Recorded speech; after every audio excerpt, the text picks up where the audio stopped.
David in Steubenville. He writes, Dear Marcus and Monsignor Lane, how does one deal with people who seem to use the sins of people in the church to slam the church?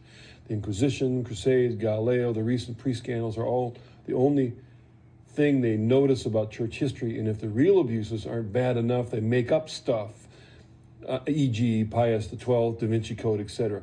For them, the saints and church fathers don't exist. How do we respond to these attacks? Well, this leads us into this. I just a few weeks ago read an article by the then Professor Joseph Ratzinger at University of Tübingen, 1963, in which he is critiquing the church, and not gently, but he brings it over to the question of Luther. One of the things that Luther saw in the human person, and it was part of the humanity of Luther, that he saw in the human person, he said, the human person is simul justus et peccator. He is at the same time justified and a sinner. And Professor Ratzinger at the time said, this is the flaw in Luther's perception.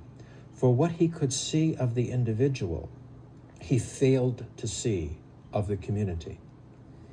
And that the church always is simul justus et peccator.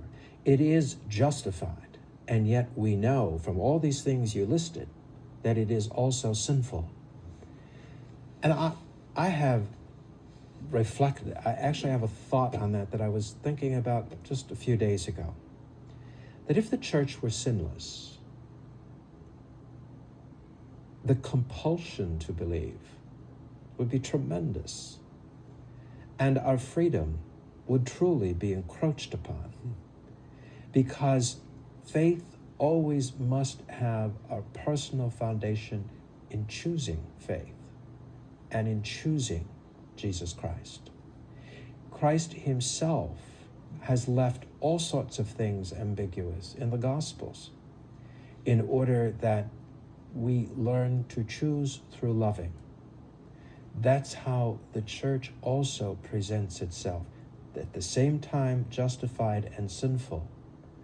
And we choose the faith through loving the church, despite, as Father Hugo Rahner said, the visage of the dirty, dusty pilgrims in the deserts of our world.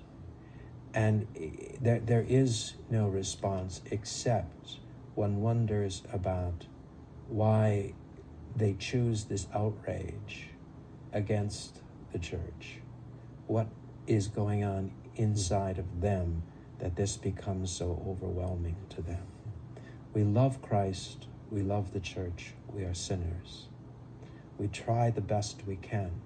Horrible things happen. And horrible things can happen in our own personal lives as well.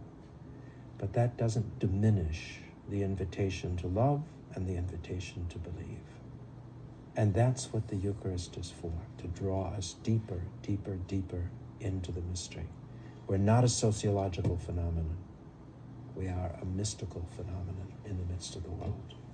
And every time before we receive the Eucharist, every Catholic says, Lord, I am unworthy to receive you. Exactly, that's very good. Only say the word, and I will be healed. Yep. I mean, that's the confession of every Catholic. That is our confession each time we go to communion. Let's take this next caller. Ed from New Jersey. Hello.